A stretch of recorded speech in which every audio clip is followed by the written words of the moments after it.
사랑하는 성도 여러분, 주님의 은혜와 평강 가운데 지난 한 주간 동안에도 믿음의 삶들을 잘 경험하셨습니까? 이 시간에 바이블 스터디 유튜브 동영상을 통하여 사랑하는 여러분들과 함께 하나님의 말씀을 가지고 은혜를 나눌 수 있는 귀중한 시간을 갖게 되어 정말 기쁘고 감사한 말씀을 드립니다. 이 시간에도 하나님의 말씀을 항상 사모하며 갈망해 하시는 여러분들의 심령 가운데 우리 하나님의 풍성한 은혜가 충만하게 임하시기를 간절히 기대하면서 오늘의 성경 공부를 시작하도록 하겠습니다.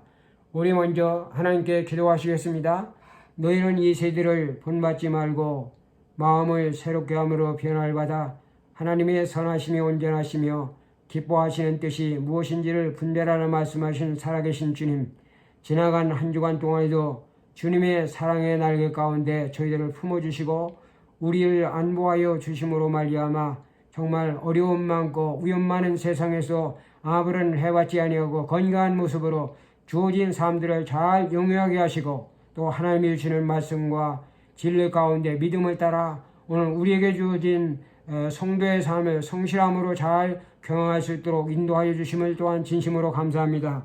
이 시간에도 하나님의 말씀을 경청할 수 있는 귀한 시간을 주셨사오니 진리의 성령께서 함께 하시고 진리의 말씀을 풀어 설명하실 때에 잘 깨달아 알게 하시고 우리의 믿음이 말씀 안에서 무럭무럭 성장해서 하나님의 교회를 위해서 크게 쓰임받는 일꾼으로 자라갈 수 있도록 축복하여 주옵소서. 예수님의 거룩하신 이름으로 간절히 기도하옵나이다. 아멘.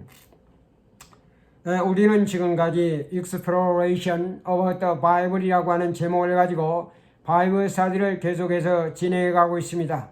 지난 시간에는 교회에 관하여 우리가 믿는 것으로서 교회가 가지는 5가지의 중요한 기능과 역할들에 관하여 하나님의 말씀을 중심으로 하여 탐구하여 보았습니다. 하나님의 교회는 세상의 복음을 전파하여 하나님의 나라를 이 땅 가운데 확장시켜 나가는 것에 목적이 있는 것입니다. 이 목적을 수행하기 위해서 교회는 적어도 5가지의 중요한 기본적인 기능과 역할을 감당해야 하는 것입니다. 교회가 갖고 있는 첫 번째 중요한 기능은 하나님께 예배하는 것입니다. 하나님께 예배를 드림으로 말미암아 찬양과 경배와 감사와 영광을 드리는 것입니다. 교회는 예배를 위한 신앙 공동체가 되기 때문에 그렇습니다.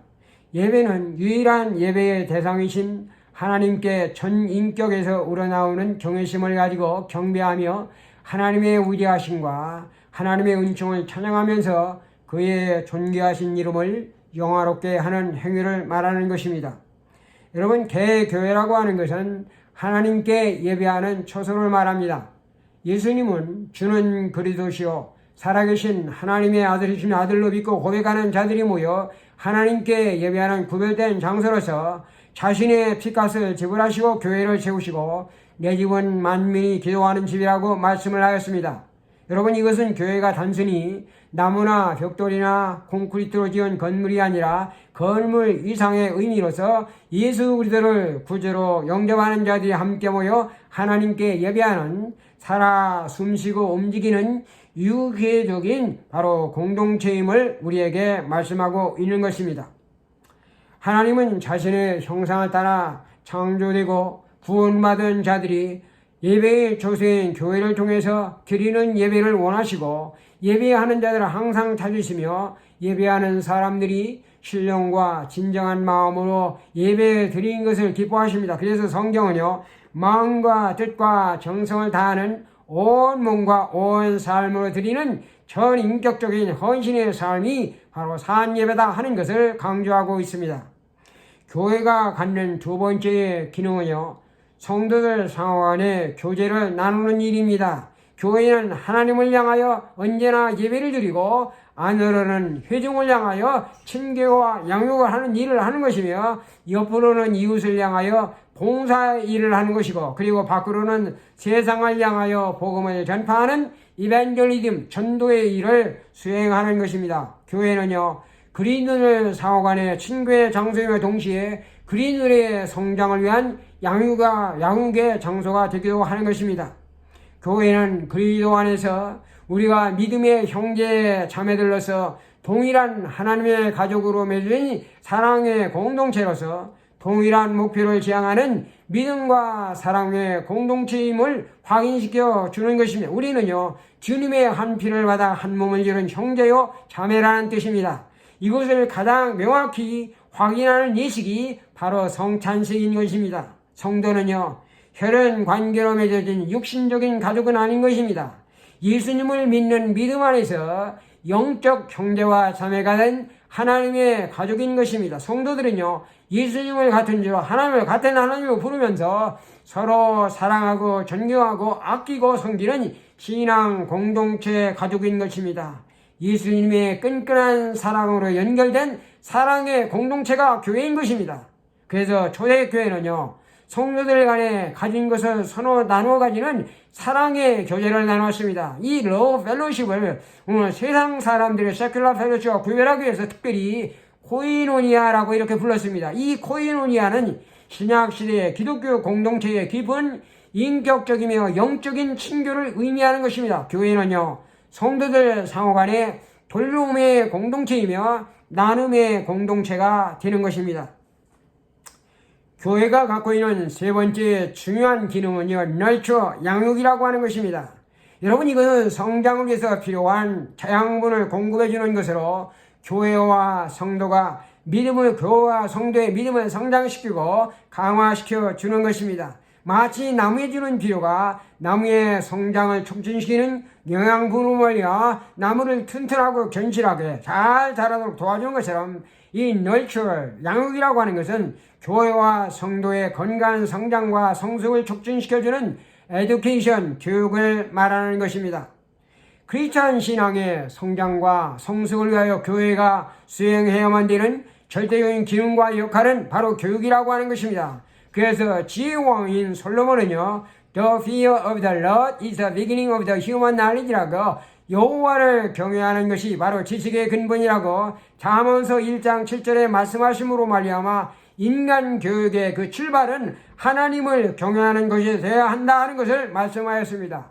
여러분, 교육을 가리켜서 우리는 백년지 대계라고 말합니다. 이 백년지 대계라고 하는 것은 100년을 내다보는 큰 계획이라고 하는 것으로서 교육이 얼마나 중요한 것인가 하는 것을 우리에게 강조적으로 말씀하는 것입니다.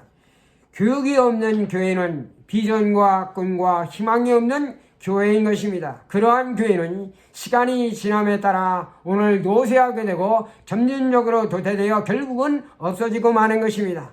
크리스찬의 교육의 모델은요, 쉐마의 말씀인 쉐마라고 부르는 신명기 6장 4절부터 9절의 말씀인 것입니다. 유대인들의 유아교육인 몬테소리 교육은 세계적으로 아주 유명합니다.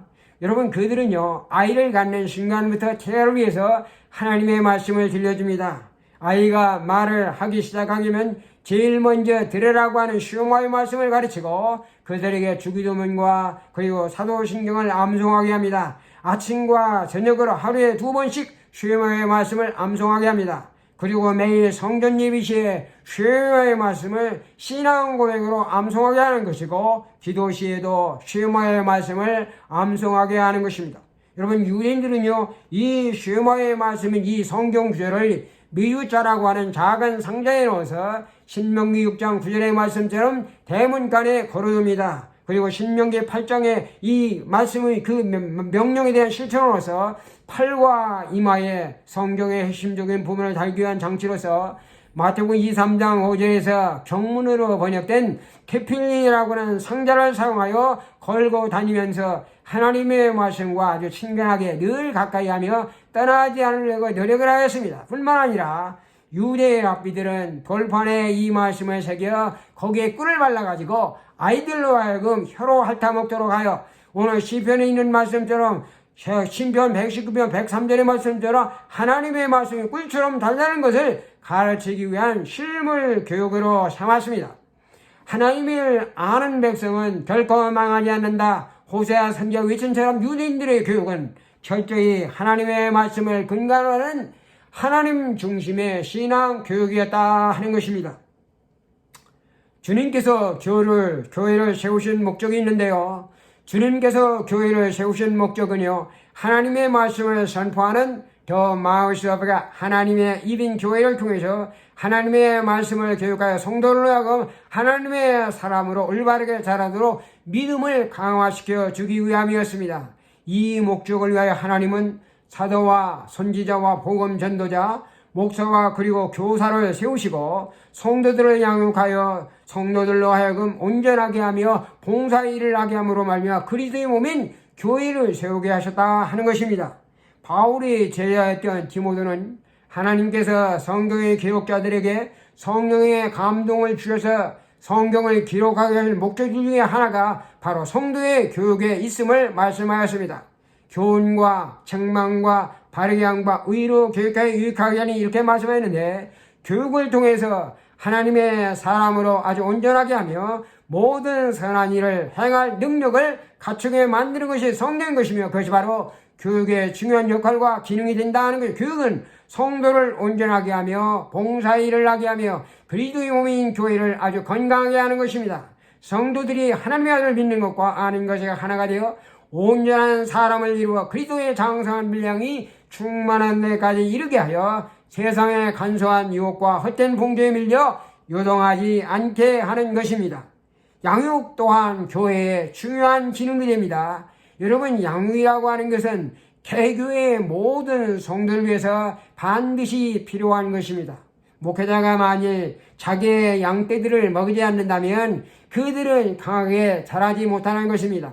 목회자가 교회를 단지 친기와 예배의 장소로만 생각하고 있다면 그의 양떼들은 기아에 허덕일 수밖에 없는 것입니다. 그래서 예수님도요, 요한복음 21장 15절부터 17절에서 사도 베드로에게 목자의 사명을 주면서 말씀하십니다. 네가 진정으로 나를 사랑한다면 내 어린 양을 먹이라, 내 어린 양을 치라고 말씀하십니다. 이 목양의 사역, 이것이 바로 교회와 목회자가 반드시 해야 될 가장 중요한 일들 가운데 하나가 된다 하는 것입니다. 개교회가 갖고 있는 중요한 네 번째 기능과 역할은요, 서비스, 봉사라고 하는 것입니다. 여러분, 이 봉사는요, 주님의 사랑과 희생과 헌신의 모범적인 삶을 본받아서 바로 성도들과 세상 사람들에게 실천하여 섬기는 삶을 의미하는 것입니다. 교회는 주님의 사랑을 실천하는 섬김의 공동체라 하는 것입니다. 주님께서 세상에 오신 목적은요, 섬김을 받으려 함이 아니라 도리어 섬기려 하고 자기의 목숨을 많은 사람의 대속물로 주려 함이라고 마가복음 10장 45절에서 말씀하셨습니다. 주님은 세상에 오셔서 가난한 자들과 병든 자들과 불쌍한 자들, 그리고 버림받고 손가락질 받는 창녀들, 소외되어 무시당하는 세리들과 가까이 하심으로 말미암아 세리와 죄인의 친구라고 하는 조롱을 받으셨습니다. 그리고 주님께서 손수 제자들의 발을 씻겨 주심으로 겸손의 본을 보이시고, 내가 주와 선생이 되어 너희의 발을 씻었으니 너희도 서로 발을 씻어주는 것이 옳으니라고 요한복음 13장 12절에 16절에서 말씀을 하였습니다. 이와 같이 이웃을 위한 봉사와 성김과 겸손의 정신이 주님께서 우리에게 보여주시는 servantship, 바로 종의 정신인 것이며 그것이 바로 교회의 정신인 것입니다. 여러분, 성도들은요, 주님의 빚값으로 세우신 주님의 교회에 대해 언제나 러드십, 주의의식을 가져야 되는 것이고, 동시에 다른 사람들에 대해서 servantship, 바로 종의 정신을 가져야만 하는 것입니다. 주님은 너희를 사랑하는 자를 사랑하면 무슨 상이 있으리요? 세리도 이같이 아니하느냐 하시면서 성도들만의 편파적인 사랑을 보이는 것을 경계하였습니다. 성도들 간의 사랑의 교제는 이웃 사랑의 참모습인 봉사와 섬김으로 발현될 때 비로소 완전한 사랑이 된다 하는 것입니다. 교회가 사랑의 공동체로서 세상 사람들을 주님의 마음으로 오늘 섬기고 봉사하는 것이 주님께서 믿는 자들을 향하여 너희는 세상의 소금이며 너희는 세상의 빛이다. 너희 빛이 사람 앞에 빛이 하여 그들로 너희의 착한 행실을 보고 하늘에 계신 너희 아버지께 영광을 돌리게 하라고 명령하신 말씀에 순종하는 삶인 것이며, 그것이 바로 교회가 감당해야 되는 중요한 역할이 되는 것입니다. 교회가 해야 되는 중요한 마지막 역할과 기능은 이벤젤리즘, 전도라고 하는 것입니다. 만일 교회가 예배와 친교와 양육과 봉사할 일이 전부라면 교회는 죽고 말 것인 것입니다. 전도는요, 그 표적을 믿지 않는 세상을 향하여 항상 향하고 있는 것입니다. 교회는 복음을 세상에 전파하여 새 사람들로 언제나 채워져야 하는 것입니다. 여러분, 전도라고 하는 것은 예수 그리스도를 모르는 잃어버린 영혼들에게 복음을 전파함으로 하여 그들을 구원하여 하나님의 교회로 인도하는 것입니다. 그것이 바로 한 영혼을 온 천하보다도 귀중히 여기시며 모든 사람들이 아무도 멸망하기를 원치 아니하시는 주님의 마음이 되는 것입니다. 복음을 전파하는 전도, 그것은 캐리그마를 의미합니다. 여러분, 캐리그마라고 하는 것은요, 하나님의 말씀을 설명하거나 해석해 주는 것이 아니라 받은 그대로를 전달하고 선포하는 프로클레이션을 의미하는 것입니다. 이것은 믿는 자들에게 복음의 내용을 이해하기 쉽도록 설명하고 해석해 주는 에듀케이션, 교육이 아니라 복음을 전혀 접해보지 못했거나 믿지 않은 불신자들에게 나아가 복음을 전파하고 선포하여 믿도록 하는 행위가 바로 전도라고 하는 것. 그래서 세상으로 나아가서 제자를 만드는 것이 바로 뭐냐? 전도인 것이며 그것이 바로 미션 선교라고 하는 것입니다. 여러분, 이 선교는요, 교회가 지향하는 궁극적인 목적인 것이며 교회의 심장이 되는 것입니다. 그래서 독일의 신학계의 거장이었던 에밀 블레너는요, 불길에서 불을 제거하는 것이 불가능한 것처럼 교회로부터 선교를 분리할 수 없다고까지 말을 하였습니다. 열방으로 나아가 복음을 전파하는 것이 교회에게 주어진 지상 명령인 선교적인 사명이 되는 것입니다. 이 선교적인 사명을 교회가 감당할 수 있도록 하기 위해서는 교회는 반드시 모이는 교회에서 흩어지는 교회가 되어야 한다는 것입니다. 구르지 않는 돌에는 이끼가 끼는 것이고 고인 물에는 언제나 썩는 것입니다. 내부의 물을 외부로 버리는 갈릴리 호수는요, 언제나 물고기가 가져가고 푸른 나무가 우거진 The Lake of Life, 생명의 강입니다. 그러나 항상 물을 받아들이기만 하고 외부로 내보내지 않는 사회는요, 지금 생명체가 전혀 존재하지 못하는 The Dead Sea, 죽음의 바다가 되었다는 것입니다. 여러분, 이것은요, 모이기만 하고 흩어져 전도와 선교를 하지 않는 교회는 반드시 도태되어 사멸되고 만다는 미래의 종말을 보여주는 역사적인 기운이 되는 것입니다. 이제 우리가 믿는 것으로 죽음에 관하여 살펴보도록 하겠습니다. 우리 함께 하나님의 말씀으로 돌아가서 전도서 12장 1절부터 8절의 말씀을 함께 찾아 읽도록 하겠습니다. 제가 이 말씀을 여러분들을 위해서 봉독해 드리도록 하겠습니다. 청년이여, 너희는 청년의 때 곧 권고한 날이 이르기 전 나는 아무 낙이 없다고 할 때가 가깝기 전에 너희의 창조자를 기억하라. 해와 빛과 달과 별들이 어두워지기 전에 비 뒤에 구름이 다시 일어나기 전에 그리 가랴. 은줄이 풀리고 금그릇이 깨어지고 항아리가 생겨서 깨어지고 바퀴가 우물에서 깨어지고 흙은 여전히 땅으로 돌아가고 영은 그것을 주신 하나님께로 돌아가기 전에 그리하라. 전도자가 가로되 헛되고 헛되니 헛되고 헛되도다. 아멘.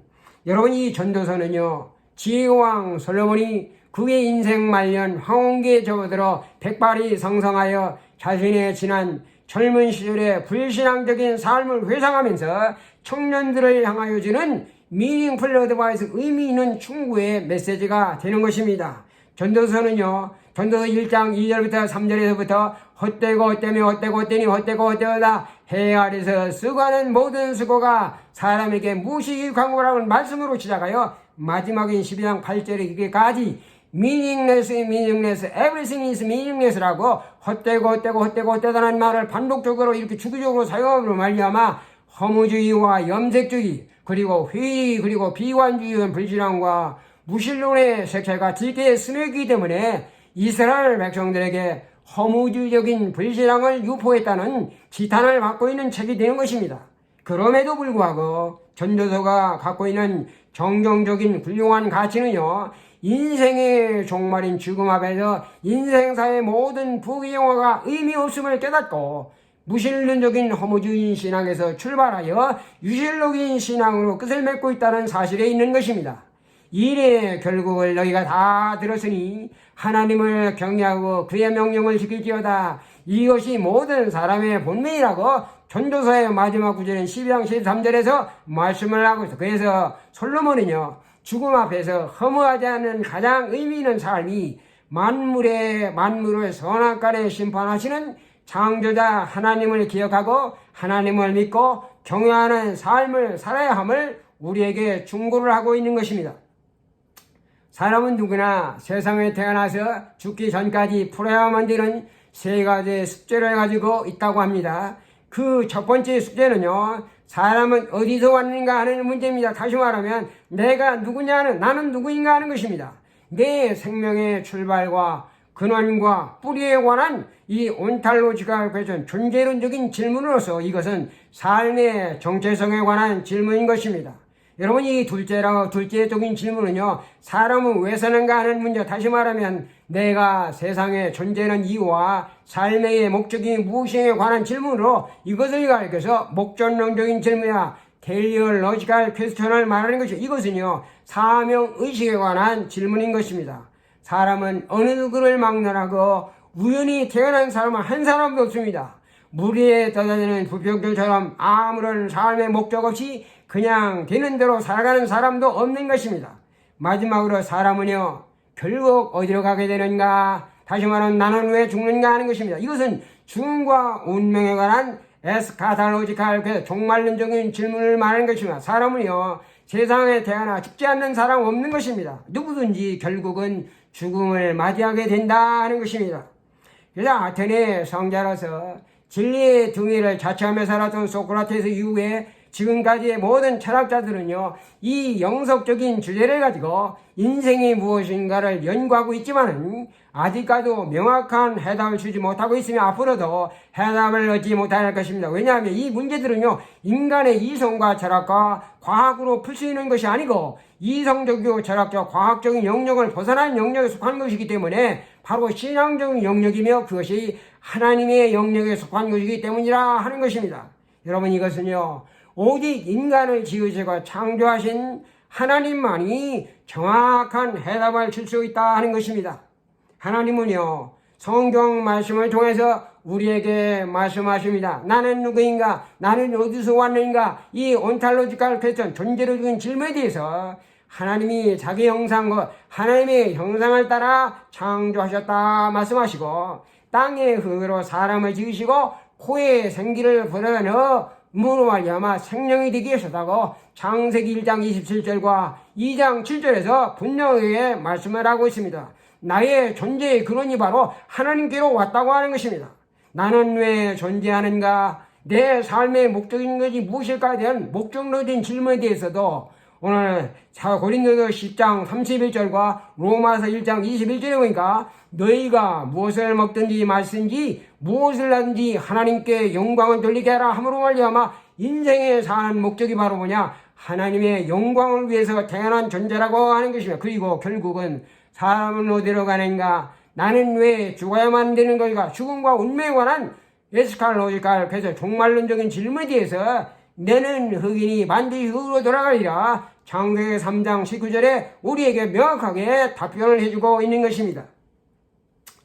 우리가 죽음에 관하여 믿는 것은요, 하나님의 은혜에 대한 인간의 응답으로서 인해서 운명지어진 죽음 이후에 생명이 있다고 하는 것입니다. 예수를 믿지 않는 사람은요, 한번 죽으면 다시 살지 못한다, 영원히 죽는다, 오늘 이렇게 생각하잖아요. 그러나 예수를 믿는 사람들은요, 죽음으로 끝나지 않고 죽음 이후에 생명이 있다고 하는 것을 믿고 있는 것입니다. 여러분, 그것은요, 하나님의 은혜에 대한 인간의 믿음으로 결정지어진다 하는 것입니다. 성경은요, 한 번 죽는 것은 사람에게 정해진 것이라고 히브리서 9장 27절에서 말씀을 하고 있습니다. 인간을 창조하시고 또 축복하신 하나님은 인간에게 반드시 지켜야만 될 한 가지의 생명의 법칙과 사망의 법칙을 세우셨습니다. 동산 각종 나무의 실과는 네가 임으로 먹되 선악을 알게 하는 나무의 열매는 너희가 먹지 말라. 네가 먹는 날에는 반드시 죽으리라고 창세기 2장 15절 16절에서 하나님께서 말씀하셨습니다. 그러나 아담과 하와는 사탄의 유혹을 받음으로 말미암아 욕심에 이끌려 자유의지를 남용하여 금단의 열매를 따먹고 하나님의 말씀에 불순종하여 범죄함으로 말미암아 그 결과 너는 흑인이 반드시 흙으로 돌아가리라. To dust you will return이라고 창세기 3장 19절에서 정죄를 내림으로 말미암아 원죄 가운데 태어난 모든 인간들은 죽을 수밖에 없는 운명에 처하게 됐다 하는 것입니다. 성경은요, 이 신라건의 사건을 이렇게 기록을 해주고 있습니다. 오늘 야고보서 1장 15절이니까 욕심이 잉태한 즉 죄를 낳고 죄가 장성한 즉 사망을 낳느니라 이렇게 말해서요. 그러므로 한 사람으로 말미암아 죄가 세상에 들어오고 죄로 말미암아 사망이 들어왔나니 이와 같이 모든 사람이 죄를 지었으므로 사망이 모든 사람에게 이르느니라. 5장 12절에서 이렇게 말씀을 하고 있는 것이죠. 죽음은요, 하나님께서 범죄한 인간들을 향하여 정하신 법칙이기 때문에 어느 누구도 변개할 수도 피할 수도 없는 인간이 직면한 냉엄의 현실로서 인간은 이 비정한 공정 가운데 어허라 나는 곤고한 사람이로다. 이 사망의 몸에서 누가 나를 건져야 하고 절망적 탄식을 하고 있는 것입니다. 우리가 죽음에 관해서 믿는 것은 인간의 죽음에는 첫째 사망과 둘째 사망이 있다는 사실입니다. 오늘 성경이 죄의 싹은 사망이다. 로마서 6장 3절에 말하는데요. 여기서 말하는 death, 사망이라고 하는 것은 죄에 대한 마지막 결과로서 첫째 사망과 둘째 사망을 의미하는 것입니다. 인간의 생명은요, 영혼과 육체로 존재하는 것입니다. 그래서 사람의 생명에는 육체적인 생명과 영적인 생명이 있는 것입니다. 마찬가지로 죽음에도 육체적인 죽음이 있고 그리고 영적인 죽음이 있는 것입니다. 사람은 원죄로 인하여 누구나 죽는 것입니다. 한 번 죽는 것은 사람에게 정해진 것이요. 그리고 너는 흑인이 반드시 흙으로 돌아가리라 라는 이 말씀은요, 바로 육체적인 죽음을 말하는 것입니다. 이것은 세상에 태어난 모든 사람들이 경험해야만 되는 바로 first death, 첫 번째 사망으로 이것을 가리켜서 temporary death, 일시적인 죽음을 말하는 것입니다. 성경은 여러 곳에서 첫 번째 죽음을 잠자는 것이라고 표현을 하고 있습니다. 예수님께서요, 나사로가 잠이 들었다. 그러나 내가 그를 깨우러 간다고 요한복음 11장 11절에서 제자들에게 말씀하였습니다. 여러분, 사도 바울도요, 형제들아, 자는 자들에 관하여 너희가 알기를 원하노니 우리가 예수께서 죽으셨다가 다시 살아나심을 믿을진데 이와 같이 예수 안에서 자는 자들도 하나님이 그와 함께 데리고 오시리라고 데살로니가전서 4장 13절에서 14절에 말씀하고 있습니다. 바로 이것을 말이요, 죽음에서 부활하는 것은 잠자는 상태에서 깨어난 것과 같다고 하는 것입니다. 이 깨어날 수 있는 일시적인 죽음이 바로 첫 번째 사망으로, 이것이 정확하게 말하면 죽는 것이 아니라 이것은 잠자는 것에 불과하다 하는 것입니다. 반면에요, 죄의 삭은 사망이로 말 때 이 사망 데스라고 하는 것은 다시는 깨어지지 않는, 다시는 깨어날 수 없는, 이게 퍼머넌트 데스, 영원한 죽음으로, 이것이 바로 뭐냐, 세컨드 데스, 둘째 사망인 것입니다. 이 둘째 사망을 성경에서는 불못이라고 이렇게 말하는데요, 요한계시록 20장 14절에 보니까 사망과 음부도 불못에 던지우리니 이것이 둘째 사망 곧 불못이라고 이렇게 말씀으로 말미암아 사망과 음부가 영원히 불못에 던지어 죽음을 당하는 영적 죽음인 것을 우리에게 말씀하고 있는 거예요. 여기서 말하는 불못은요, 생명책에 기록되지 못한 자들이 들어가는 시멘의 지옥이라고 오늘 요한계시록 20장 15절에서 말씀을 하고 있는 것입니다. 그래서 요한계시록 21장 8절에 보면요, 모든 죄인들에게 이같이 말씀하십니다. 여러분, 두려워하는 자들과 믿지 아니하는 자들과 흉악한 자들과 살인하는 자들과 음행하는 자들과 점술가들과 우상 숭배자들과 거짓말하는 모든 자들은 불과 유황으로 타는 못에 던져지리니 이것이 바로 둘째 사망이다. 이렇게 말씀하여서 이 말씀에는 The lake of fire, 불못이 뭐로 쓰냐, 불과 유황으로 타오르는 영원히 소멸되지 않는 곳으로서 불신자들이 들어가게 될 그러한 초소임을 우리에게 언급하고 있는 것입니다. 여러분, 이 둘째 사망인 불못에 대한 성경 구절은요, 베드로 후서에서 기록이 되어 있습니다. 그래서 베드로후서 2장 4절 보니까 사도 베드로는요, 하나님이 범죄한 전사들을 용서하지 아니하시고 지옥에 던져 어두운 구덩이에 가두어두었다가 심판 때까지 지키게 하셨다 이렇게 말하고, 오늘 데살로니가 베드로후서 3장 10절부터 12절에도 보니까 주의 날이 도적같이 오리니 그날에는 하늘이 큰 소리로 떠나가고 물질이 뜨거운 물에 녹아지리라 이렇게 말씀을 하고, 여기에서 지옥이라 헬이라고 하는 이러한 용어가 나오는데요, 이것을 가리켜서 헬라어로 탈타로사스라고 하는 이 용어가 사용되어 있는데, 이것은 옥에 가둔다, 지옥이라고 하는 것은 탈타로사스, 옥에 가둔다는 것을 의미하는 것입니다. 이 로마 신화에서요, 탈타로사라고 하는 것은 한 번 갇히면 결코 빠져나올 수 없는 아주 음침하고 우울한 지혜 세계를 말하는 것으로서 제우스 신에게 반항을 하거나 그의 노움을 샀던 신들이 바로 유폐되는 장소를 의미하는 것이었어요. 이것은요, 1세기를 전후하여 지중해 문화권에서 널리 통용되었던 용어들로서 둘째 사망과 관련된 성경적인 진리를 잘 표현해주고 있는 것입니다. 우리가 죽음에 관하여 믿는 것으로 사람은 죽음으로 끝나지 않고 첫째 사망과 둘째 사망 이후에 영원한 사망이 있다는 사실이고, 그것은 하나님의 은혜에 대한 인간의 응답으로 결정된다고 하는 것입니다. 성경은요, 부활하신 주님이 세상에 다시 강림하실 때 첫 번째 사망 안에서 잠자는 모든 사람들이 다시 살아날 것을 말씀하고 있는 것입니다. 오늘 이것을 가리켜서 요한복음 5장 28절 29절에 이렇게 말합니다. 주님께서 말씀하시는데요, 이 말을 놀랍게 여기지 말라. 무덤 속에서 자는 자가 다 그의 음성을 들을 때가 오나니 선한 일을 행한 자는 생명의 부활로, 악한 일을 행한 자는 심판의 부활로 나오리라고 말씀하고 있습니다. 데살로니가 4장 16절에 보니까 주께서 호령과 천사장의 소리와 하나님의 나팔로 하늘로부터 강림하시리니 그리스도 안에서 죽은 자들이 먼저 일어나리라. 이 무덤 속에서 잠자는 사람들은요, 한 사람도 예 없이 주님의 음성을 듣고 부활할 때가 온다고 하는 것입니다.